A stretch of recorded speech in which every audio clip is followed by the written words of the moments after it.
I didn't plan to answer the phone that night, but when it lit up with her name, I let it ring twice, just long enough to remind myself who I had finally become.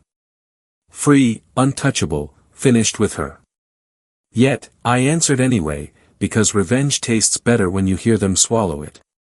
But to understand that moment, you need to know the one that broke her first.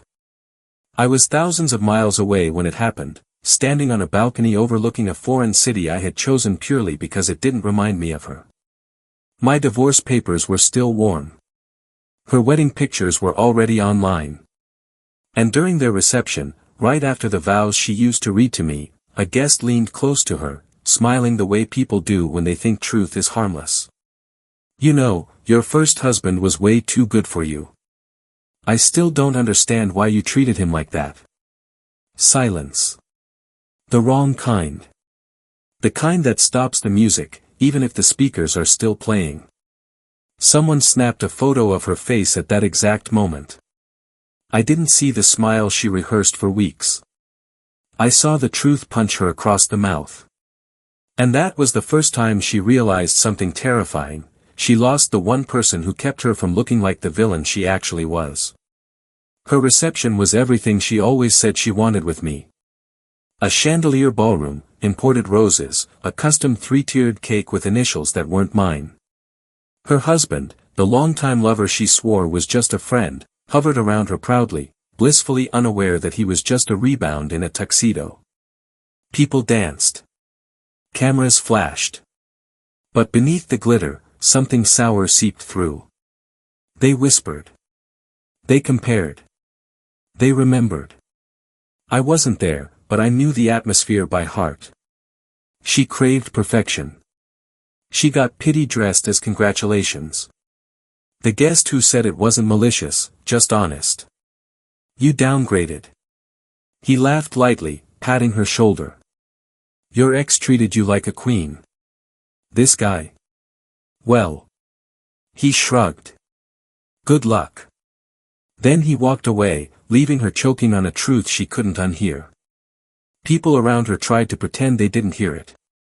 Her new husband didn't understand the weight of the comment, but she did. It hit the one place she hid all her fears.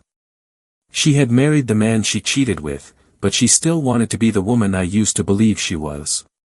My phone buzzed that night with screenshots and messages from old mutual friends. Did you see what happened?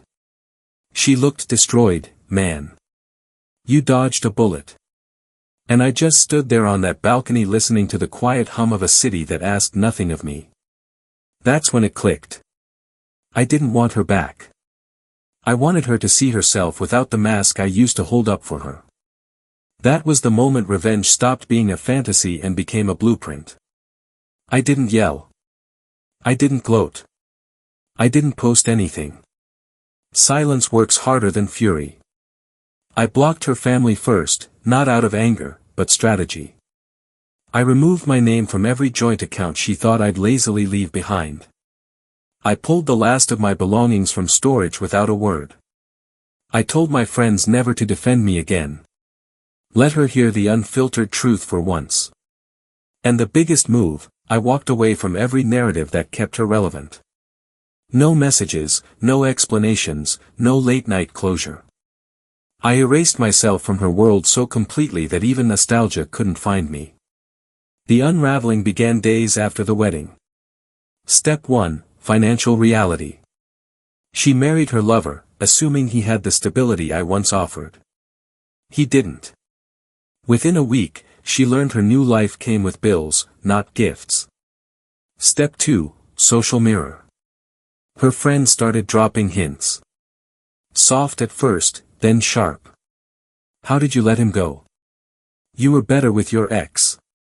You rushed this marriage, didn't you? I never said a word. They did it for me. Step 3, the online shift. People compared our photos, my new country, my calmer face, the weight I'd shed that wasn't physical. I looked alive. She looked performed. Step 4, the realization. Someone told her what hurt most. He seems happier without you. That sentence broke her more than losing me ever did. Step 5, the panic. Then messages to mutual friends started. Do you think he misses me? Does he hate me? Did he replace me already? They sent me screenshots. I ignored them, and the silence strangled her. And that leads to the night she finally broke.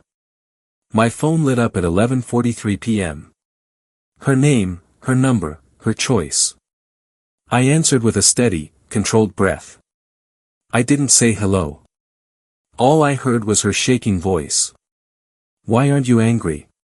Why didn't you fight for me? Why does everyone say you were the best thing that ever happened to me?